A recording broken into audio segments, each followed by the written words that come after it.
In late November 2010, the sudden disappearance of a young girl shook the tight-knit community of Brambati di Sopra. It's a small town on the outskirts of the Alps in northern Italy. The investigation that followed is widely considered one of the largest in Italian history. This is the story of Yara Gambirasio and a twisted tale that gripped a nation. 13-year-old Yara Gambirasio came from a large, loving family. She was one of 4 children to parents Fulvio and Mora. Her father worked as an architect and her mother as a teacher. Their respective families had lived in the area of Brambati di Sopra for generations. It was a quiet town with 8,000 residents, despite being only an hour from the fashion capital of the world, Milan. Life in Brambati di Sopra could not be more different. Time moved slowly there, and the scenery is quintessential rural Italy, with cypress-lined streets and views of distant mountains. It seemed like the ideal place to raise a family. On Friday, 26 November 2010, Yara said goodbye to her family and set off to the local gym where she trained for gymnastics. She left at 5:15 p.m. to walk the short couple 100-meter route like she had done countless times before. Yara needed to drop off a stereo for her instructor, and then she would be right back home. When 2 hours had passed and Yara had still not returned, worry set in for her parents. Yara's mother, Mora, dialed her number, but the call went straight to voicemail. They waited until 7:30 p.m., hoping their daughter would walk through the door with an explanation of something that was keeping her busy until then. Unfortunately, she was still not home, and Yara's father, Fulvio, called the police. The call went through to Letizia Ruggeri, the magistrate on duty in the nearby city of Bergamo. The experienced magistrate wasted no time in getting authorities out and searching for the missing 13-year-old girl.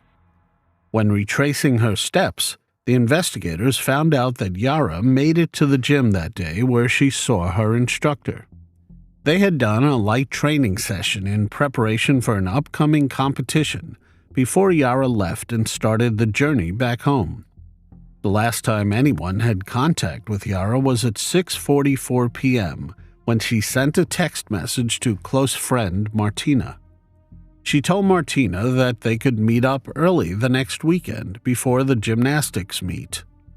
There were a few witnesses who claimed to have seen Yara talking to 2 men near a red car, but this could not be confirmed. They were not completely certain that it was, in fact, Yara. Tracker dogs were brought to the gym to try and trace Yara's route home. Instead, the dogs led their handlers in the opposite direction towards Mapolo, a small commune located less than 10 minutes from Brambati di Sopra. Yara's phone records confirmed that her phone had been in Mapolo at 6:49 that evening.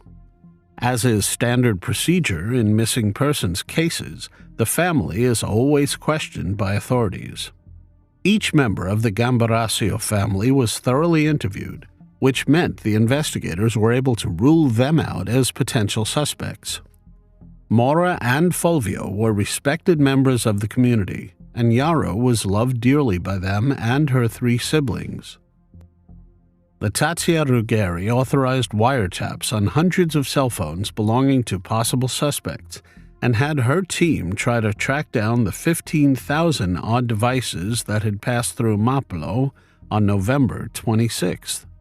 This led to the identification of their first suspect, a Moroccan man named Mohamed Fikri.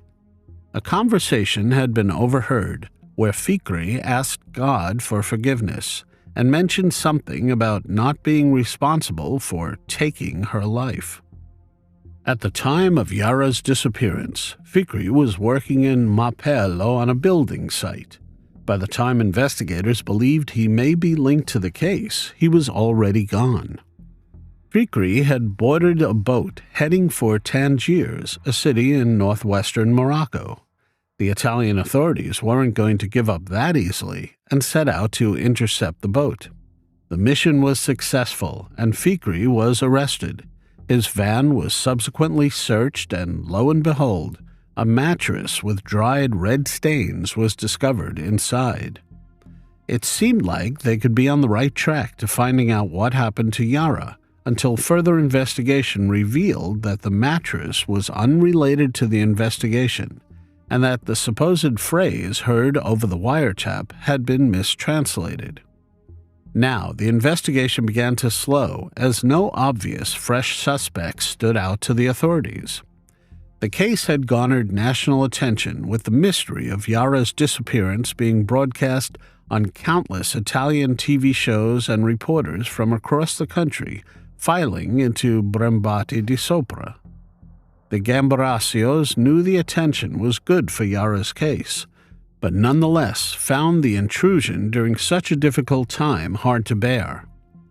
Over the next 3 months, the scores of investigators working on Yara's case tracked down every possible lead, checked every possible sighting, and interviewed any possible suspects. Mora and Fulvio were still holding on to the hope that their beautiful young daughter was alive somewhere and would be brought home to them. Tragically, that hope was crushed on February 26, 2011, 3 months after she was last seen. Lario Scotti had been flying his model airplane in a town 6 miles or 10 kilometers south of Brembati di Sopra.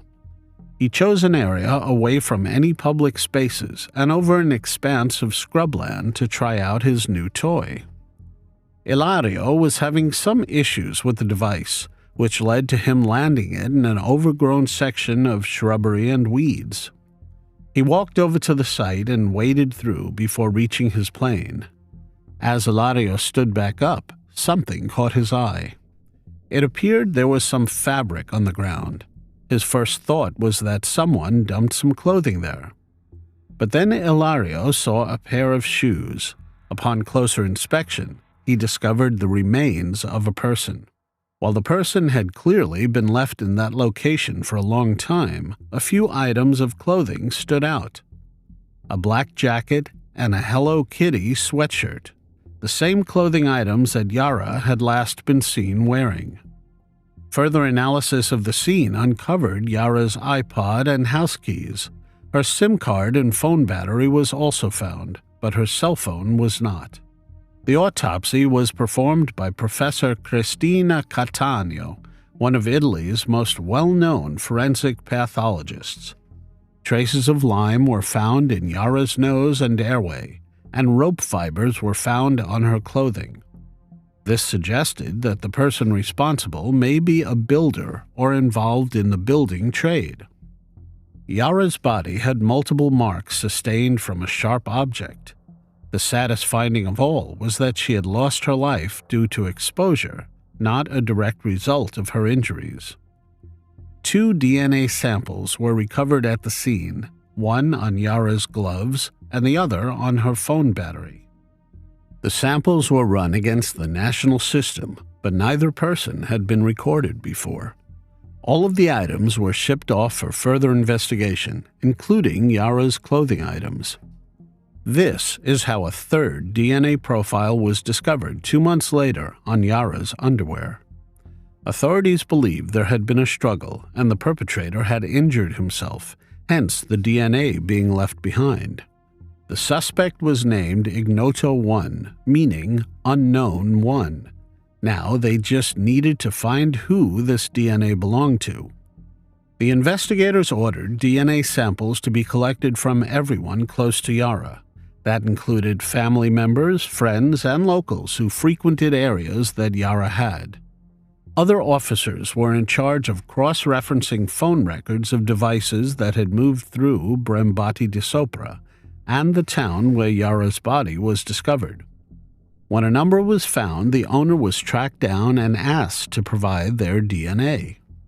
This was not glamorous police work. It took hundreds upon hundreds of hours looking through data and trying to put faces to these numbers.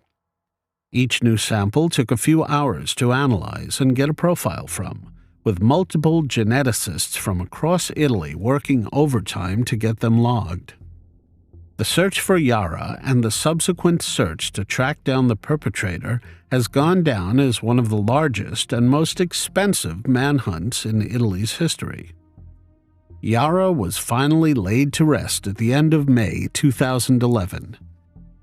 In the months following the discovery of her body, thousands of DNA samples had been analyzed, but still, there had not been a hit against Unknown One.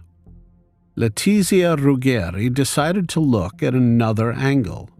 She knew that many perpetrators tend to dispose of their victims in areas that they are comfortable in or familiar with. Where Yara's body was found, there was a nightclub not far away.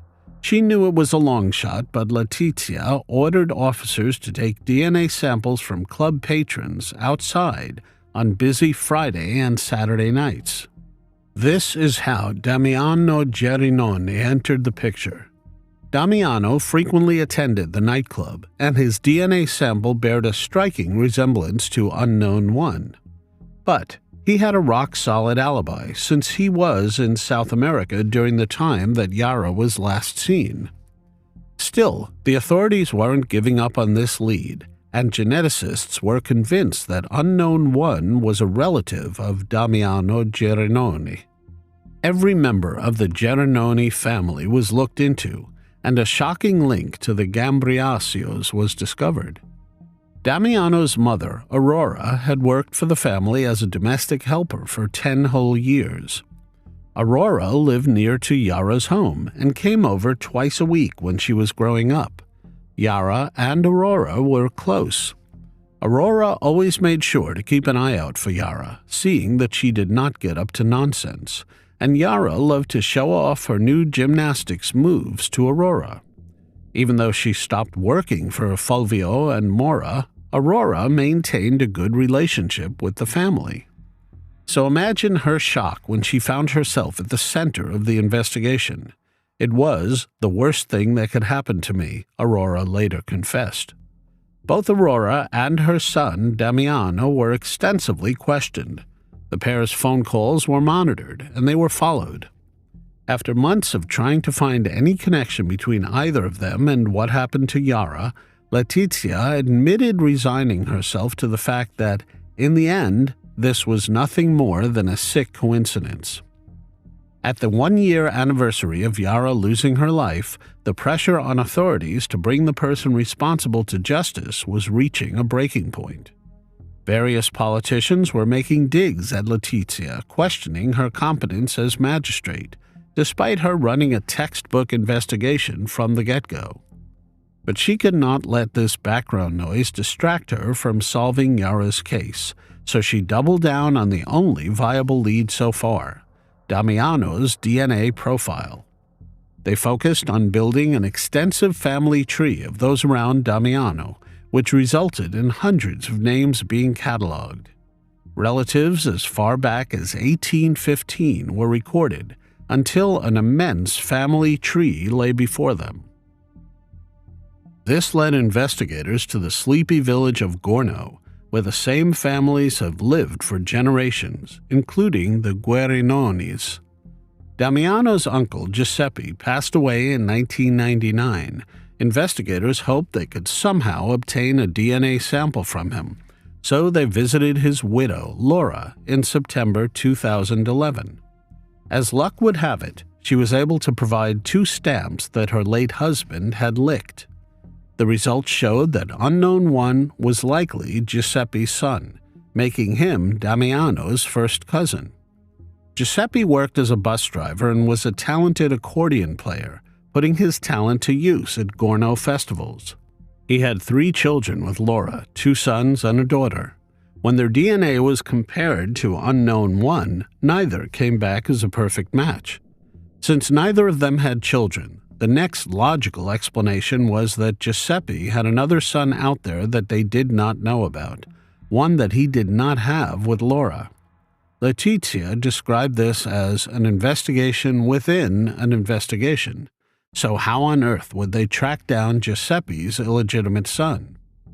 Through their deep dive into Giuseppe's personal life, investigators found out that he visited a resort called Salis Terme every May from the early 1960s. It was an annual tradition for him. These trips were made without his wife, Laura. The spring months of 2012 were spent looking through Salis Terme's records, tracking down women whose time at the resort overlapped Giuseppe's. The effort proved fruitless, as did searching through orphanage records and women's shelters. They came to the conclusion that the possible woman they were searching for was most likely married. Divorce in Italy had been illegal until 1970, so even if the mystery woman had an affair with Giuseppe, she likely stayed married. During this time, Yara's parents had hired a freelance geneticist, Giorgio Portera, to look over the investigation and explain to them, in layman's terms, what everything meant. After reviewing the information, Giorgio campaigned for Giuseppe's body to be exhumed so a proper DNA analysis could be performed. The DNA taken from the stamp could only compare part of unknown one's DNA sequence. His wish was granted on March 7, 2013, when Giuseppe's body was exhumed. This effort confirmed that, without a shadow of a doubt, Giuseppe was unknown one's father. He did have a son out there who was responsible for Yara's passing. The authorities kept details of the information private for the most part, much to the frustration of the media desperate for a story. Slowly, rumors started to spread about Giuseppe's illegitimate son, who was believed to have taken Yara's life. As an array of journalists started their own investigation, many affairs and family secrets were uncovered. Things began playing out like a soap opera in the small towns, but a breakthrough was on the horizon. Marshal Giovanni Moccarino worked closely with Letizia. He worked in an office alongside her own. Marshall was a well-liked man with a stubborn streak, by his own admittance. Yara's case had caused him many sleepless nights and 4 years with no breaks, working towards bringing the man responsible to justice. In stark contrast to the high-tech work that went into analyzing the DNA samples and tracking phone records, Marshall was more old school. He liked getting out into the community and talking to people, making them feel comfortable by talking face-to-face. Through this, Marshall found out many details of Giuseppe's life. As previously mentioned, Giuseppe worked as a bus driver, and Marshall managed to track down his old colleagues. The main bus route for the drivers was taking factory workers to the abundant textile factories in the area. Many of these passengers were women.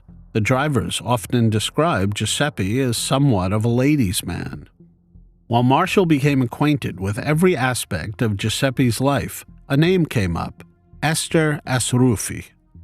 Esther was born and raised in Ponte Selva, where Giuseppe lived since the early 1960s. Giuseppe actually lived not far from Esther at the time.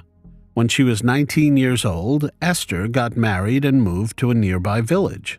She worked at a textile mill and would take the bus daily to her job. This is how Esther met Giuseppe. Her husband was a sickly man who used a cane, and during her frequent trips in Giuseppe's bus, Esther fell in love. Did investigators finally have their missing link? Letizia and her team checked their database to see if Esther happened to be on file. They found that a sample had been taken from Esther back in 2012, but a lab error meant it was not showing on the system. The result was conclusive when the moment came to run Esther's DNA against Unknown One. Unknown One was Esther's son. Had her sample been correctly logged in the first place, this very well may have come to light 2 years earlier. Esther left the home with her husband and they moved back to Ponte Selva in 1970. The couple welcomed twins that same year, a boy and a girl. The little boy was named Massimo. In 2014, Massimo Bossetti was 44 years old and married with children. The family lived together in Mapello, the same town where Yara's cell phone had last pinged. Now that Letizia had a name, she wasted no time in tracking down Bossetti and collecting a DNA sample from him to compare it against Unknown One. This would be the final puzzle piece if it confirmed that his DNA was found on Yara's body. They knew asking Bossetti directly for a sample would raise suspicion, so they came up with a clever plan. But first, they needed to find him. Bossetti was observed for a few days, where the team learned he had a fairly set routine. He worked in construction and returned home each evening at the same time in his small truck. Bossetti seemed like any other family man. After establishing his routine and confirming what car he drove, the plan was set into action. While Bossetti was out driving, an officer pulled him over and explained they were breathalyzing drivers to catch people driving over the legal limit. Bossetti was asked to blow into the device. His initial response was a chuckle, followed by, "I do not drink." The officer persisted and got Bossetti to complete the test. The officer then looked down at his breathalyzer and explained to Bossetti that it seemed to be faulty, before asking him to blow into a second device. It showed that Bossetti had not been drinking that day, so he was free to go. As he drove off, the officer jogged back to his car armed with 2 quality DNA samples from their prime suspect. They were sent off to the lab immediately and ran as they arrived. By early afternoon, authorities had their answer. Massimo Bossetti was Unknown One. On June 16, 2014, Bossetti was pounced on by police and taken into custody, where he was charged with taking the life of Yara Gambirasio. During their investigation into Bossetti, investigators found that he frequented areas near where Yara lived. He often ate at a pizzeria down the road and would park his car behind the gym where Yara practiced her gymnastics. He also got regular suntans from a local shop. His internet search history showed a twisted desire for teenage girls, and his phone records showed he was in Brembati di Sopra when Yara disappeared. Bossetti intentionally turned his phone off at 5:45 p.m., only turning it back on the following morning. When he was questioned, Bossetti remained silent and claimed he was not guilty. His legal team decided to call the DNA evidence into question, saying that while it may prove he had contact with Yara, it did not prove he was responsible for her slaying. The trial began in mid-2015 and lasted an entire year. It revealed the sheer extent of the investigation, where over 18,000 DNA samples had been analyzed. After multiple witnesses took the stand and dozens of pieces of evidence presented, it was time for a ruling. The court of Bergamo, overseen by Judge Antonella Pertoja, found him guilty on July 1, 2016. Bossetti was given a life sentence. Yara's case is unique for many reasons. Not only was her loss felt by her family, but the investigation into finding the monster who took her away from them upended multiple other families. Giuseppe's widow now had to come to terms with the fact that her husband had been unfaithful and that his son was the man responsible for this deplorable crime.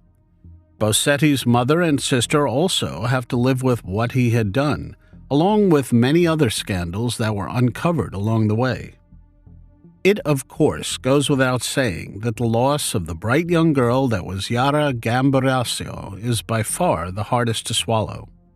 We still do not know exactly what happened that night, as Bossetti still maintains his innocence. Maybe, one day, the truth will come to light.